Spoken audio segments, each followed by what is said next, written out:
Good afternoon, students. Previous class, we learnt about the path to constitution.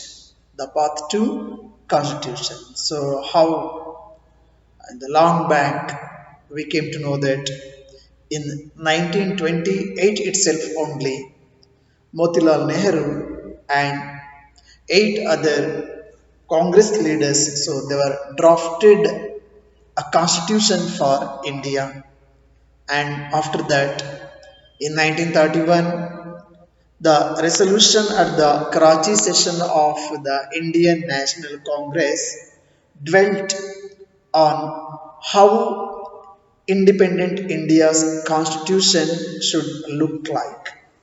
See, here both these documents were committed to the inclusion of universal adult franchise, rights to freedom and equality, and to protecting the rights of minorities in the constitution of independent India also. See, this was all before Constituent Assembly forming for independent India's constitution. I mean, so before only, so all those things discussed elaborately in the by the national leaders. And also, dear students, there were so many ideas were borrowed from the different countries' constitution. For example, the practice of parliamentary democracy from Britain and the bills of rights, that concept from US, and also the socialist revolution in Russia had inspired many Indians to think of shaping a system based on social and economic equality. See, all those the different ideas so borrowed from the different countries' constitution also, and even we all of you knows that. So our Indian national leaders, they were inspired by the ideals of French Revolution also. Now today's class, let us discuss about the Constituent Assembly, how it was formed, how many members were there, all those things we are going to learn in this class. Okay. See, the Constituent Assembly.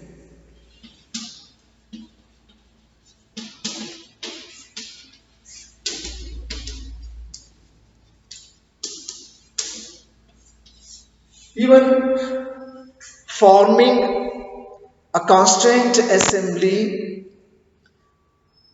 this was also a challenge for the Indian national leaders. Now, let us discuss about the Constituent Assembly. See, who then were the makers of the Indian Constitution? Who are there? And then all those things. See, we can find here a very brief sketch of some of the leaders who played an important role in making the Indian Constitution. Of course, dear students, in this chapter, we are unable to cover and we are not going to deeply discuss all those the Constituent Assembly members. So, just we are focusing on only a few leaders. Of course, everyone they were played an important role in making the constitution, but in this context, so we are going to focus on a brief to get brief in information, only a few. See, the drafting of the document the called what we called the constitution, it was done by an assembly.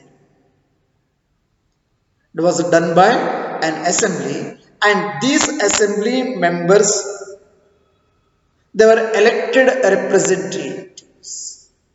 That means how we are choosing at present days to form a government, the representatives at a different level of the government. The same, dear students, here to draft the constitution or a document. So the members, they were elected for this constituent assembly also.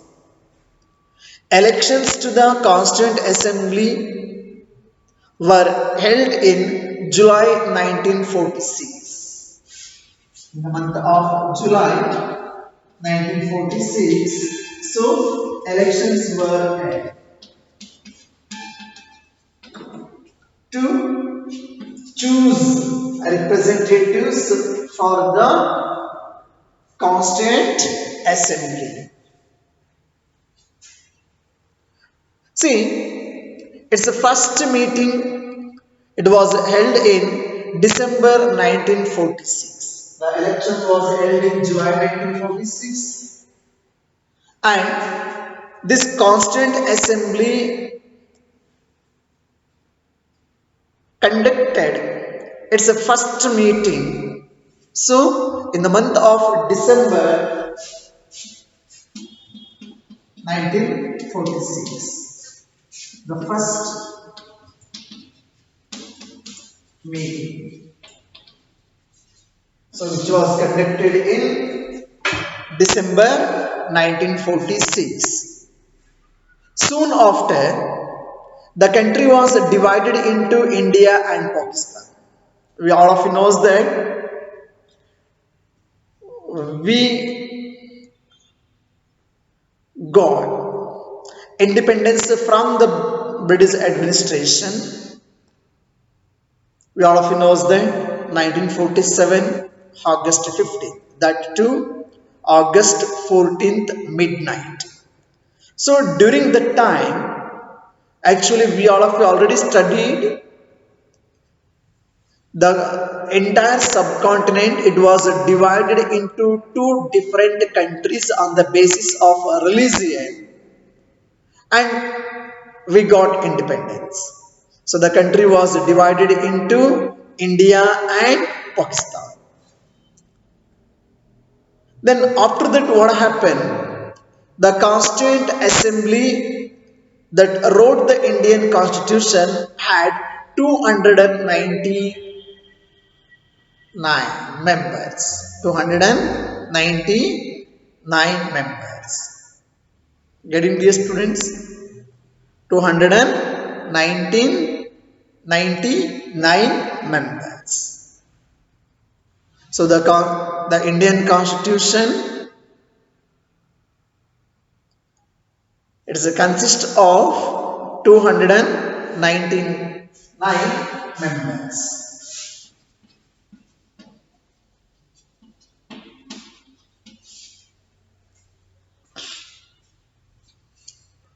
See, the Assembly adopted the Constitution on 26th November 1949. So please keep it in your mind. The Assembly adopted the Constitution on 26th November 1949.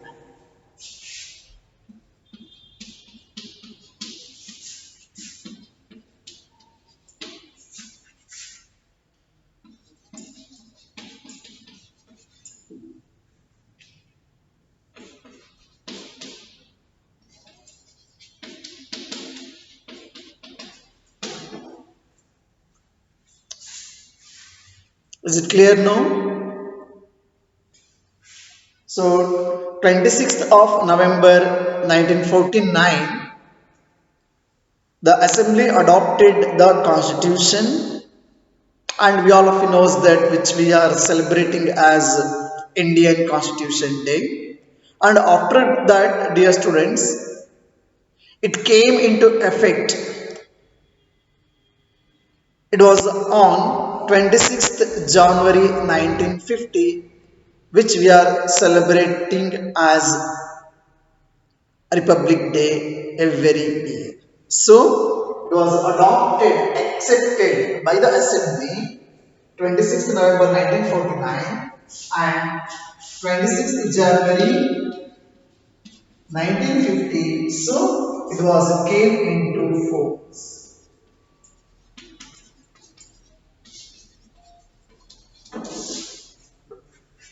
The Indian Constitution came into force on January 26th, 1949, and that day we are celebrating as a Republic Day every year as one of the most important national festival.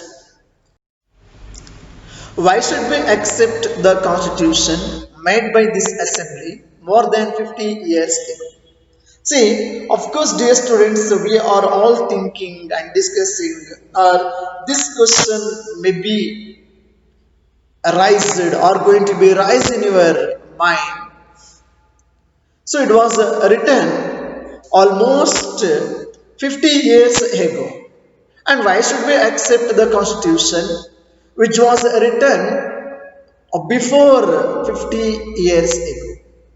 See, we have already noted one reason above, that is about the constitution does not reflect the views of its members alone.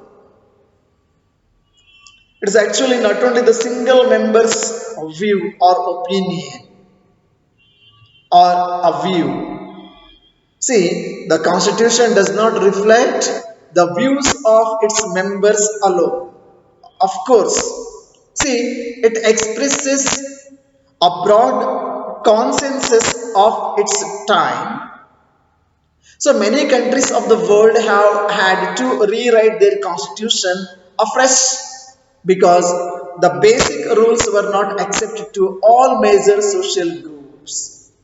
In many countries, there were so many examples.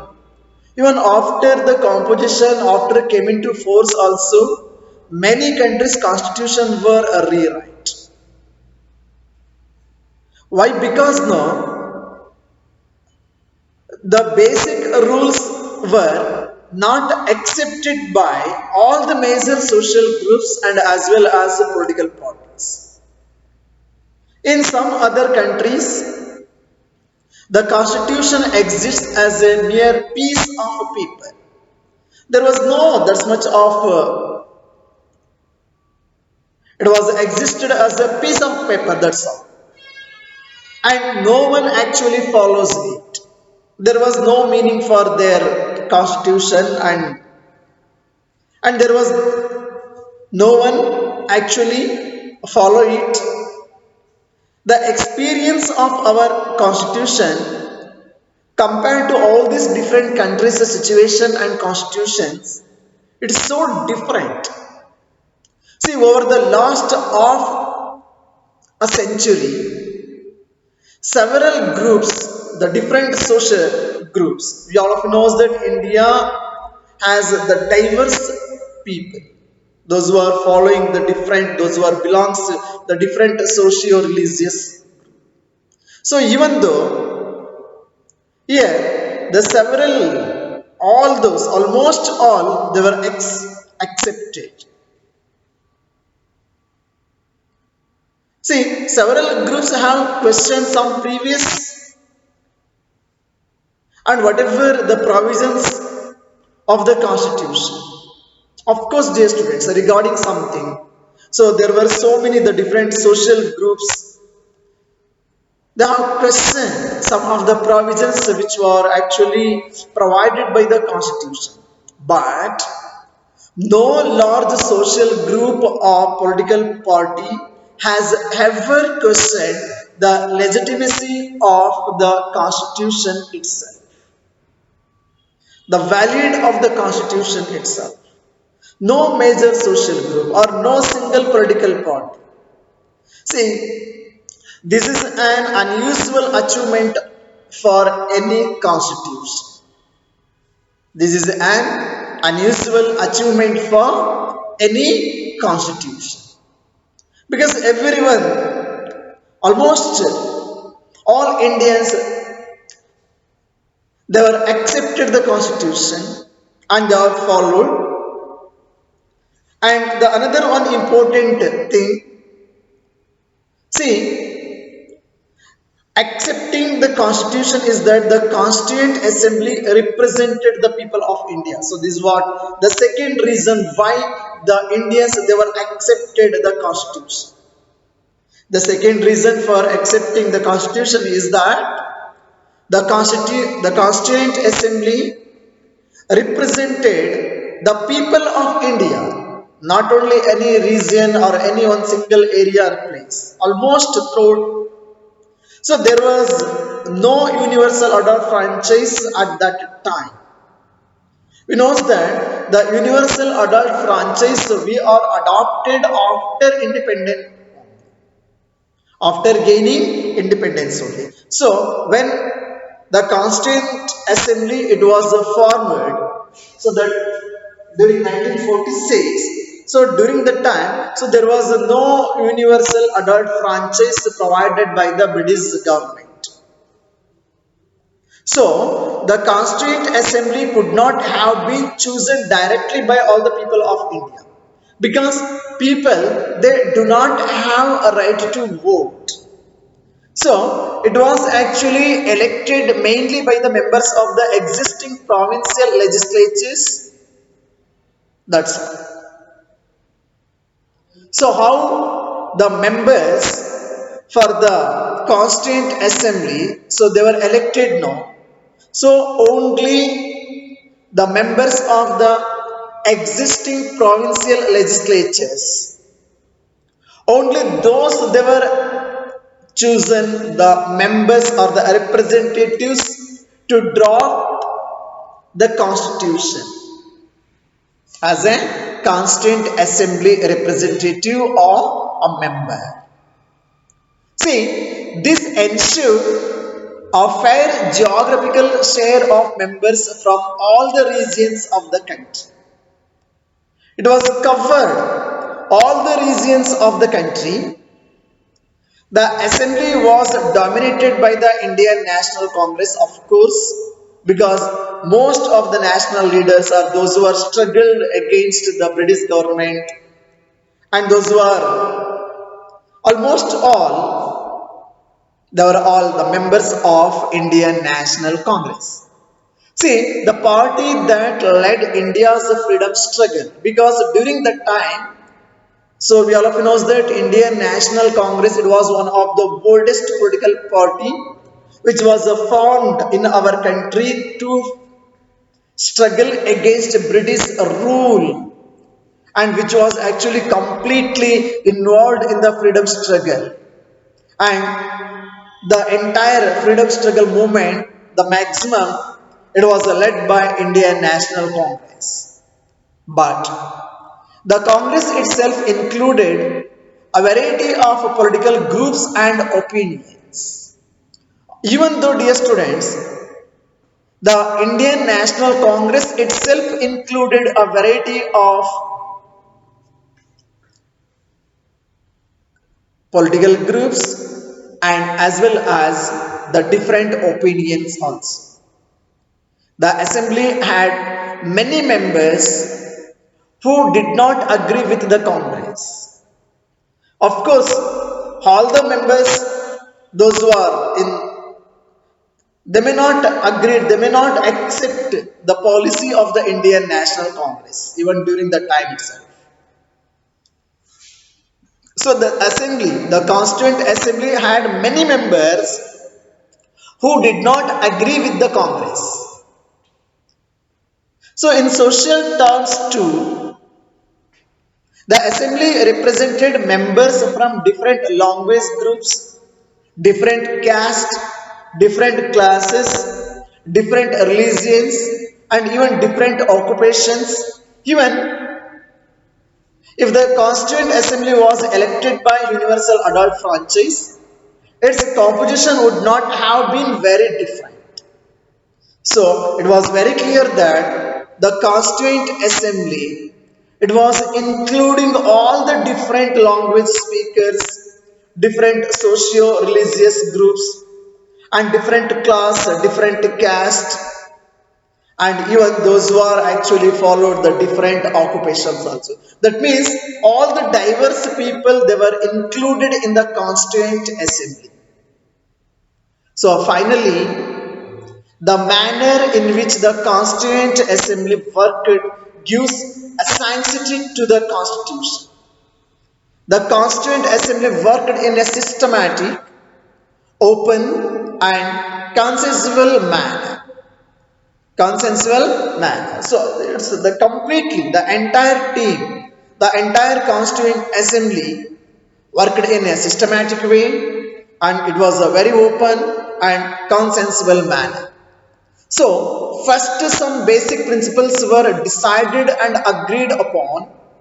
Then a drafting committee chaired by, we all of you knows that the great personality Dr. B.R. Ambedkar was prepared a draft constitution for discussion. The draft, it was prepared by Dr. B.R. Ambedkar and it was accepted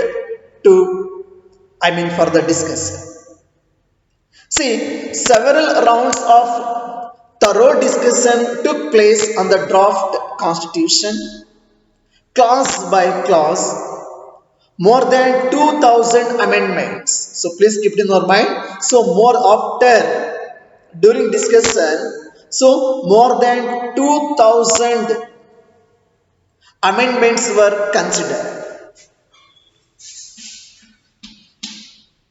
2000 amendments.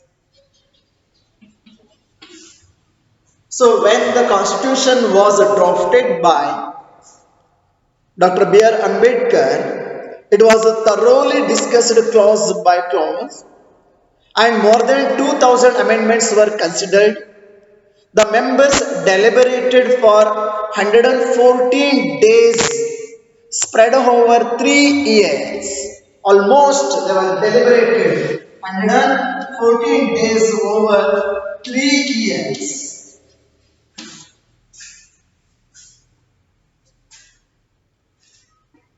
Every document presented and every word spoken in the Constituent Assembly has been recorded and preserved.